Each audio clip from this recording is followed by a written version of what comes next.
Hai Tenas People, kembali lagi di Pathway Stories Alumni Talks, Real Stories, Real Success, Real Impact barengan sama aku, Imut Listia yang hari ini bakal nemenin kamu untuk berbincang-bincang dengan alumni dari ITENAS dari program studi Desain Komunikasi Visual. Nah, alumni yang akan kita ajakin ngobrol hari ini punya galeri batik yang keren banget dan udah terkenal di kota Bandung. Kira-kira kayak gimana ceritanya? Dengerin sampai selesai ya. Nah, di sini aku udah barengan sama Ibu Bulan ya. Halo Ibu Bulan, dan kalau misalnya teman-teman di sini ada yang udah kenal mungkin dari looks-nya udah familiar karena Bu Bulan ini juga dosen ya Bu ya di ITENAS. Nah, kira-kira boleh nggak sih diceritain awal mula karir Ibu sebagai mahasiswa di ITENAS ini, jurusannya seperti apa dan angkatan berapa? Karena kalau dari looks-nya teman-teman masih muda banget untuk jadi seorang dosen gitu. Boleh Bu diceritain? Oke, nama saya Bulan Frizilana, saya jurusan DKV, angkatan 2004. 2004, wah itu aku aja belum lahir Bu. Oh ya? Iya. Iya, jadi kalau misalnya teman-teman di sini 2004 itu udah ada DKV ITENAS berarti udah lama banget ya Bu ya. Udah akreditasinya juga udah mantep banget. Nah, boleh gak sih Bu diceritain kira-kira dulu 2004 DKV ITENAS itu seperti apa? Dan mungkin pengalaman Ibu di DKV ITENAS tuh kayak gimana sebagai seorang mahasiswa pada saat itu? Apa ya? Pasti berbeda ya, karena dengan perubahan zaman juga. Kan apalagi sekarang kan zamannya serba online gitu kan. Nah, kalau menurut saya ya sama sekarang lebih seru dulu sih. Oh ya? Atau karena dulu masih muda ya, gitu. Kata juga ya. Karena apa? Karena nggak ada online, jadi mau nggak mau semua mahasiswa terpaksa datang ke kampus, jadi kenal semua secara langsung. Betul. Gitu. Tapi mungkin capeknya juga, effortnya juga lebih ya, karena mau nggak mau. Tapi disiplin juga lebih kebentuk karena mau nggak mau datang ke kampus gitu kan. Nah, kalau sekarang kan bisa ya udah online aja. Betul. Lebih dipermudah gitu ya. Nah, anak-anaknya juga mungkin karena ketemu tiap hari ya, jadi udah kayak saudara sendiri gitu ya. Walaupun ada yang aneh-aneh, udahlah, udah tahu dia orangnya aneh gitu ya. Terus kalau nyari juga nggak semudah sekarang kan. Dulu ada di mana sih, ini gimana gitu kan, atau gimana gitu. Sekarang bisa langsung di WhatsApp aja ya. Terus bisa yang dari pagi sampai sore sampai malam di kampus. Jadi nongkrong sama angkatan atas sama angkatan bawah karena nunggu kuliah berikutnya. Kalau sekarang kayaknya saya ngelihat nggak serame dulu ya gitu. Bondingnya kurang gitu ya Bu ya? Bondingnya kurang, terus enggak yang sama atas banyak yang nggak kenal, sama seangkatan aja karena nggak kenal. Kalau ini kan atas bawah bareng gitu kan, lebih ini mungkin kenalnya yang sekarang secara online, kalau dulu secara real langsung gitu ya. Gitu. Oke, kalau misalnya Bu, itu kan perbandingan waktu Ibu jadi mahasiswa dan point of view sekarang sebagai dosen. Nah, kira-kira pas jadi mahasiswa dulu, ada nggak sih Bu poin-poin yang Ibu dapetin selama jadi mahasiswa DKV ITENAS dan sekarang udah bergulat di bidang seni juga gitu ya kebetulan, yang poinnya tuh didapatnya dari pas masih jadi mahasiswa gitu? Oh oke. Mungkin kalau harusnya anak-anak sekarang tuh lebih kreatif ya, karena referensinya udah lebih luas secara online gitu kan, dan teknologi yang membantu juga lebih banyak gitu. Tapi kalau misalnya dulu kita terbatas, kita butuh effort untuk mendapatkan referensi, jadi keluar nyari sendiri, walaupun mungkin saat itu juga kita udah bisa online ya, cuman nggak sebanyak kayak sekarang gitu kan. Jadi kalau sebenarnya untuk keragaman kalau dari sisi desain gitu ya, harusnya anak-anak sekarang tuh lebih bervariatif daripada dulu gitu kan. Nah, kalau dulu mungkin bisa kelihatan sih tersegmen ya karakter-karakter desainnya. Tapi untuk variatifnya mengembangkan dari diri sendiri Oke. dengan sering terjun gitu. Nah, kalau sekarang mereka udah bisa. Tapi mungkin yang sekarang harus membatasi juga karena saking banyaknya dapet jadi bingung karakternya. Oh, iya, betul. Iya. Gitu. Jadi nah mungkin itu sih yang bisa aku lihat ya, point of view dari anak-anak dulu sama anak sekarang. Oke, berarti kalau misalnya zaman dulu tuh memang walaupun inspirasinya tuh masih nggak terlalu seluas sekarang, tapi dari situ ya Bu ya, kekreativitasan mahasiswanya jadi dapat dan jadinya lebih terarah mungkin ya Bu ya, ke pas masih udah kerjanya gitu sekarang. Nah, karena tadi kan udah sempat di-mention juga ya, kalau Ibu Bulan ini ternyata punya galeri batik. Nah, awal mula bikin galeri batik itu gimana sih Bu? Kepo banget. Ini bukan awal mula bikin galeri ya, tapi awal mula terjun di batik. Boleh. Jadi ibu saya tuh emang wanita inspiratif Indonesia di bidang batik. Waktu zaman Ana Avanti, namanya Ibu Pri Ernalia. Jadi Ana Avanti dapat penghargaan di kebaya, ibu saya di batik. Nah, saya dari SMP jadi asisten beliau. Ketika saya S1 di ITENAS pun, saya jadi duta batik. Dikirim sama ibu saya tuh sampai ke perbatasan Palestine, gitu ya, ngajar batik. Jadi emang ibu saya ibaratnya udah mengkarbit lah ya. Dulu tuh nggak begitu senang batik gitu kan, tapi ternyata ketika saya lulus dari ITENAS, orang tuh saya udah sebelum lulus juga udah terjun kerja, bantu ibu saya ngajar gitu kan, apalagi dulu ibu saya tuh kerja sama Universitas Kagoshima, emang ngajar rutin, dateng terus orang-orang bule, terus ini gitu, padahal ibu saya sebenarnya lulusan ekonomi Unpad ya, waktu S2-nya aja di Seni Murni ITB. Nah, tapi beliau memang seneng banget di batik. Nah, akhirnya karena punya track record seperti itu, ketika saya lulus, orang cari kerja, saya ditawarin kerja tuh, ngajar di jurusan Desain Fashion di BINUS Internasional Senayan City. Untuk namanya mata kuliah Manipulating Fabrics gitu kan. Di situ salah satunya batik apa. Nah, sambil berjalan ini terus saya S2, S3 ya udah memperdalam batik bisanya di situ gitu ya. Nah, pas S3 ini penelitiannya tentang pemberdayaan masyarakat melalui seni tradisi batik gitu kan. Jadi gimana sih mewariskan batik gitu ya untuk jadi sebuah ekonomi kreatif untuk masyarakat gitu kan. Nah, saya cobalah bangun galeri nih, saya gaetin untuk menerapkan keilmuan saya itu gitu kan, karena saya pikir banyak banget seni craft atau seni budaya yang bisa dijadikan ekonomi kreatif untuk masyarakat, apalagi ibu-ibu gitu kan, para wanita gitu yang mungkin bisa beraktivitas di rumah sambil jaga anak atau apapun gitu ya, supaya mereka bisa mandiri juga gitu. Nah, saya cobalah bikin ini, kebetulan ada tempat punya bapak saya gitu kan, tapi memang awalnya tuh saya suruh nyewa gitu kan, ya berangkat tanpa modal nih. Nah, akhirnya saya ngebangun ini kerjasama sama Disdagin.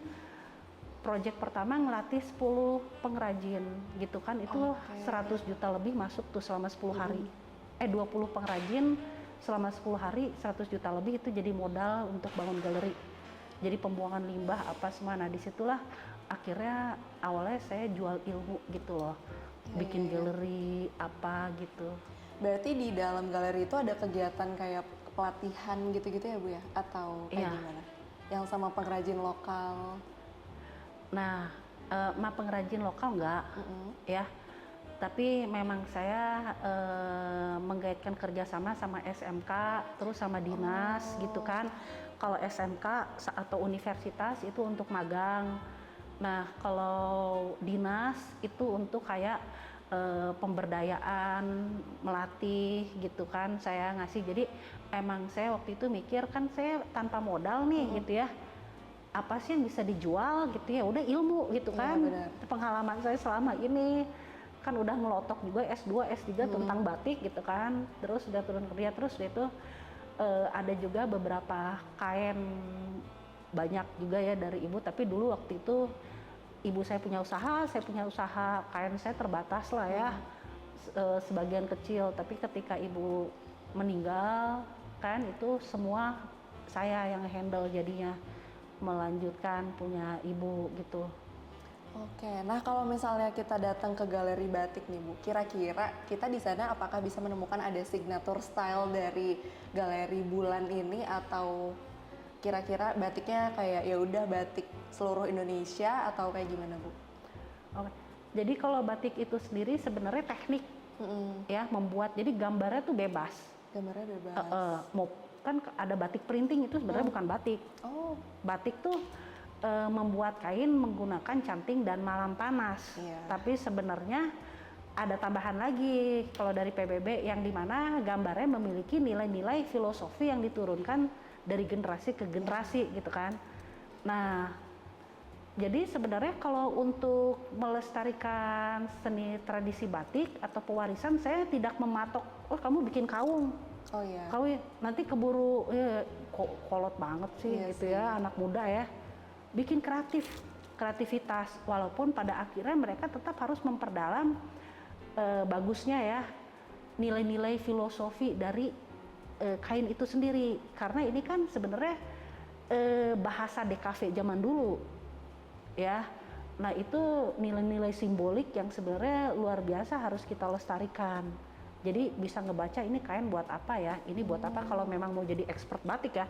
Jangan sampai nanti dia belajar batik atau dia anak DKV atau seniman gitu ya, pakai kain batik buat kawinan pakai kain batik orang meninggal gitu kan, nggak lucu. Oh, berarti ternyata selama ini batik tuh ada peruntukannya ya Bu ya? Ada. Motif-motifnya.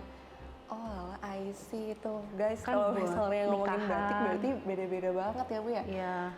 Seru-seru banget, seru banget. Kirain tuh selama ini batik tuh sama aja gitu Bu, kayak mungkin motifnya yang kayak mega mendung, garutan, yang kayak gitu-gitu aja mungkin bedanya. Ternyata secara fungsinya juga beda-beda ya Bu ya? Beda-beda. Nah jadi yang keren banget dari batik itu gitu ya, dia bukan hanya sekedar gambar tapi memiliki nilai-nilai filosofi. Jadi contohnya kayak tadi mega mendung ya, ini hampir seluruh dunia hampir sama gitu ya, kalaupun sampai ada beda, mungkin beda-beda sedikit atau nggak terlalu banyak. Jadi mega mendung tuh tentang awan kan, mega namanya langit, mendung gitu ya. Jadi segala sesuatu yang digambarkan dengan langit atau apa itu menggambarkan tentang ketuhanan, biasanya memiliki nilai-nilai filosofi ketuhanan. Terus kalau tentang gambar-gambar yang laut, misalnya udan liris, itu meninggal gitu ya. Terus kehidupan di bawah tanah, kehidupan setelah meninggal. Terus binatang-binatang atau yang menggambarkan ada di atas bumi, itu adalah kehidupan yang sedang dijalani di dunia. Lebih jauh. Jadi kita tuh ketika misal ke Candi Borobudur atau apa, kita tuh udah bisa ngelihat, oh ini ya gitu menariknya. Oh ini Berarti nggak cuman secara visual aja gitu ya Bu ya, estetikanya tuh punya arti sendiri. Berarti Iya. mirip-mirip sama seni pahat mungkin ya Bu ya? Kalau seni tradisional itu pada umumnya, khususnya apalagi yang dari keraton, memiliki nilai-nilai filosofi gitu. Jadi kalau orang dulu itu untuk membuat ornamen kayak gini nih ya, lereng atau apa, mereka nggak kayak sekarang asal bikin, mereka bertapa dulu, puasa. Wow. Iya, kalau sekarang kan ATM ya, ambil, tiru, modifikasi. Iya betul-betul. Ya, kalau dulu mereka puasa dulu. Makanya kenapa kain-kain ini tuh dulu kayak keris. Iya. Mereka kadang bikin keris di ritual dulu pakai bunga, pakai apa. Kain batik juga ini, mereka punya nilai-nilai energi tersendiri untuk perlindungan. Jadi kayak kain di depan misalnya ada tumpal, itu pagar gitu kan. Jadi untuk melindungi dari energi-energi negatif. Tapi kalau untuk di beberapa wilayah tempat lain ditaruh, yang Islam ditaruh di belakang, di pantat justru, karena mereka tidak mau mengspesialkan sesuatu, hanya semua sama kecuali Tuhan. Sama kayak tenun juga, jadi kayak titik 5 itu artinya kekeluargaan, titik 4 arti apa? Ini punya arti filosofi semua, tenun, batik gitu. Kerennya gitu. Tadi kita bahas dalam banget tentang batik ya Bu ya. Nah kira-kira Bu Bulan sendiri sebagai seniman ya bisa dikatakan, punya ketertarikan lain di bidang seni selain batik nggak Bu? Aku art dekoratif kali ya. Art dekoratif, itu boleh dijelasin nggak kayak gimana bentuknya? Apakah? Jadi kayak aku misalnya ada tutup galon nih, aku bikin dari batik ya. Tapi aku gantung-gantung pakai teko, pakai apa jadi rencem rame gitu loh. Terus ada kain tenun ya, aku gunting, terus aku rawing-rawing, terus aku gantungin pakai koin-koin banyak gitu. Wow, seru banget. Jadi hiasan rumah bisa kayak Hiasan gitu. rumah, aku seneng jadi apa ya melakukan sesuatu yang emang aku suka aja, nggak terbatas gitu. Baju juga, cuman kalau baju ya kira-kira sedikit ya gitu. Kalau terlalu aneh kan maksudnya gimana? Iya. Tapi berarti Bu masih sekitaran tentang fabric ya, tentang kain, batik, tenun. Seru sih tuh, guys. Kalau misalnya kalian punya hobi ya, itu harus bener-bener diikutin, bener-bener diperdalam gitu ya Bu. Siapa tahu bisa jadi jenjang karir juga nih seperti Bu Bulan. Nah kira-kira Bu, tadi kan kita juga udah nge-mention tentang pengalaman Ibu sebagai dosen di ITENAS ya. Kira-kira apa sih bentuk kontribusi Bu Bulan ini terhadap ITENAS sebagai seorang seniman atau dosen atau mungkin narasumber dari seminar? Dan seminar. Iya, atau mungkin Ibu pernah menjadi seorang pengajar di luar ITENAS mungkin? Kayak yang memberikan ilmu di galeri atau kayak gimana gitu. Hasil belajar dari ITENAS. Ya mungkin jadi dosen, jadi narasumber, terus jadi tenaga ahli gitu ya. Tapi memang mix dari ajaran ibu saya ya kalau teknik batik itu sendiri. Tapi kalau untuk dari DKV mendesain karya-karyanya itu punya nilai-nilai filosofi ya. Jadi enggak yang desain asal bagus, tapi kayak saya bikin contohnya seragam. Seragam ini untuk siapa gitu kan? Misalnya untuk lembaga pendidikan, artinya saya buat barang-barang pendidikan tuh apa aja ya, saya rubah jadi motif, saya aplikasikan jadi sebuah desain seragam batik untuk lembaga pendidikan, contohnya kayak seperti itu. Gitu ya, berarti anak Ilmu DKV DKV emang selalu ini ya Bu ya, melekat gitu kayak desain grafis yang kayak gitu-gitunya masih kebawa sampai sekarang. Iya. Sayang kan, Iya jadi sih. kalau untuk seragam pengulangan ya, kan karena cutting nanti itu dia semua ya. Tapi kalau untuk yang pesanan batik art gitu ya, kadang saya main teori Dwi Matra gitu, jadi kayak ilusi mata. Main besar kecil, main warna gitu batik. Kalau untuk batik art pesanan orang gitu ya. Jadi kayak ada orang India nih mesen istrinya baru meninggal, orang Indonesia. Saya nge-mix antara motif tradisional batik sama India, tapi miliki nilai-nilai filosofi. Jadi kayak motif paisley yang kayak seolah kayak air mata gitu kan, jadi kesedihan gitu kan. Tapi dia itu dulu dipakai oleh para raja-raja di Persia atau sebenarnya dari Persia gitu, tapi diadopsi sama India gitu, orang-orang kerajaan India. Terus dia itu motif keabadian gitu ya. Saya satuin, terus dia keluar dari bingkai, saya gambarnya, terus ada beberapa keluar dari rangkaian. Jadi ibaratnya manusia tuh selama perjalanan akan suatu saat pergi ninggalin dunia, jadi kayak bikin art gitu loh. Dalam banget ya, berarti batik tuh walaupun asalnya dari Indonesia tetap masih bisa di mix gitu ya Bu ya sama simbol-simbol yang punya arti tertentu. Iya. Nah, jadi batik itu sendiri sebenarnya asalnya bukan dari Indonesia. Dipatenkan oleh PBB milik Indonesia. Karena kan dulu dunia nih berkembang ya. Iya. India punya teknik mungkin namanya bukan batik tapi sama kayak batik pakai ini. Terus ini gitu ya. Terus kalau dulu tuh pakai beras kain simbut kan diduga nenek moyang batik. Kalau sekarang pakai malam dulu pakai simbut gitu kan. Cuman kenapa dipatenkan sama Indonesia sama PBB?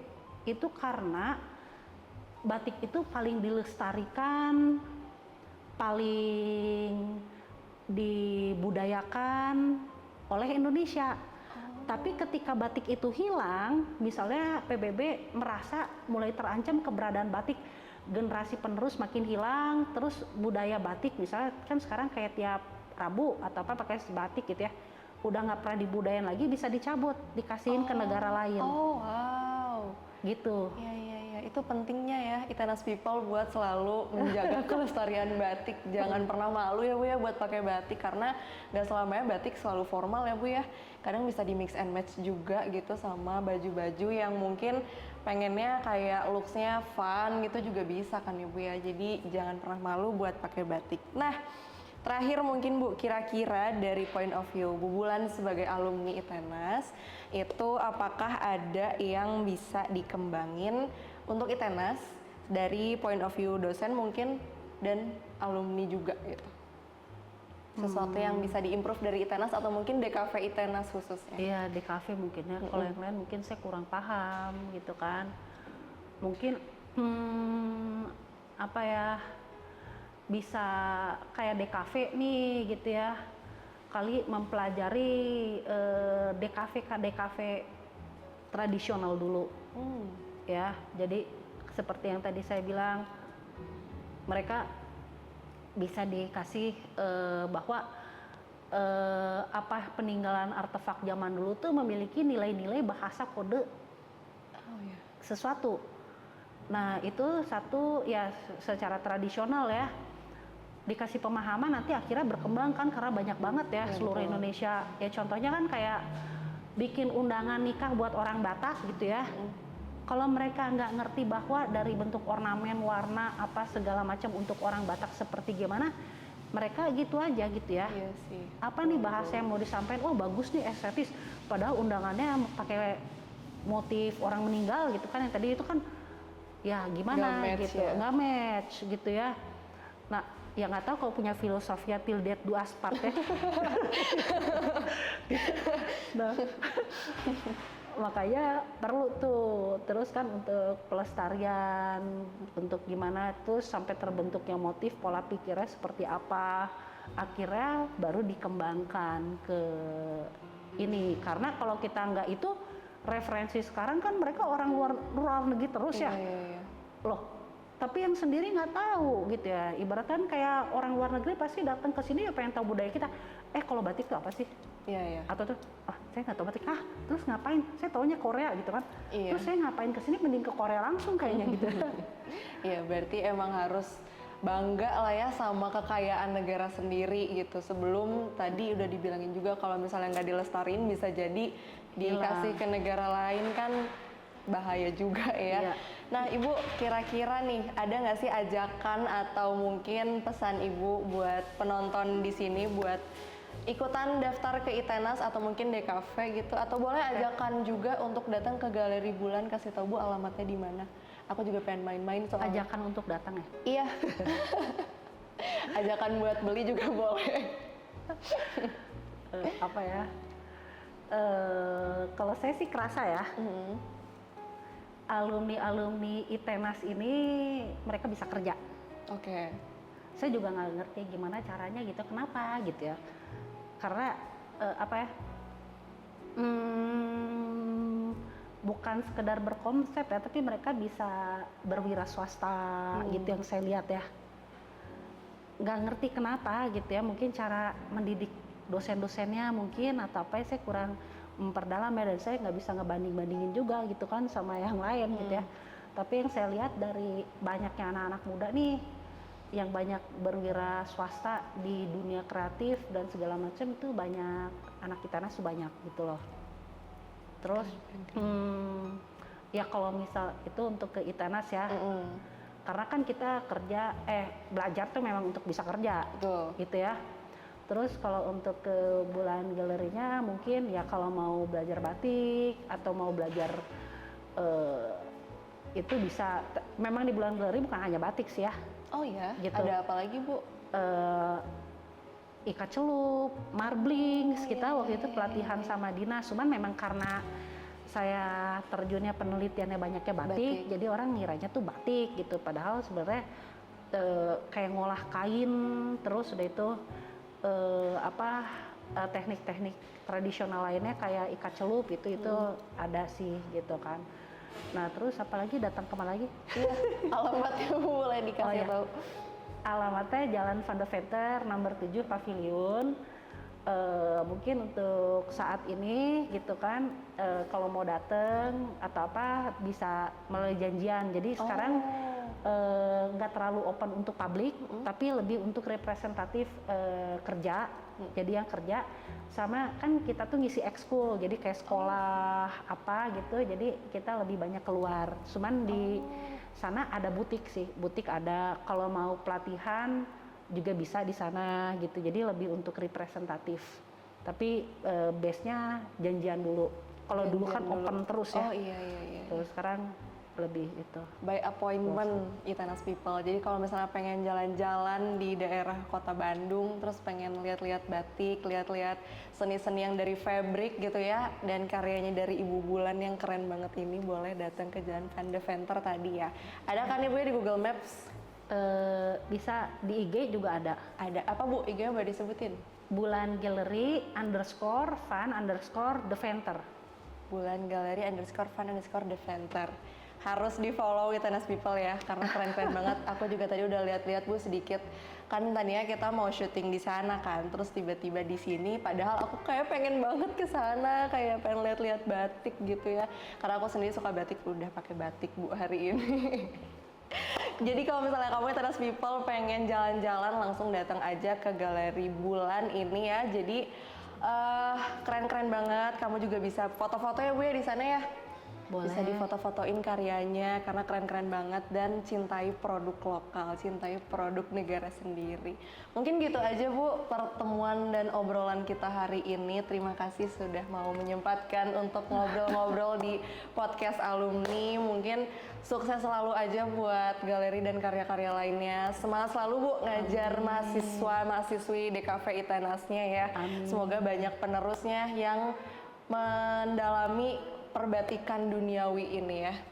Amin. Jadi misalnya buat kamu juga kalau udah tertarik sama batik, boleh lah ya hubungin Bu Bulan ini ya. Belajar sama Bu Bulan, belajar batik yang lebih dalam. Pokoknya mungkin kayak gitu aja. Terima kasih Itanas People udah nonton sampai selesai.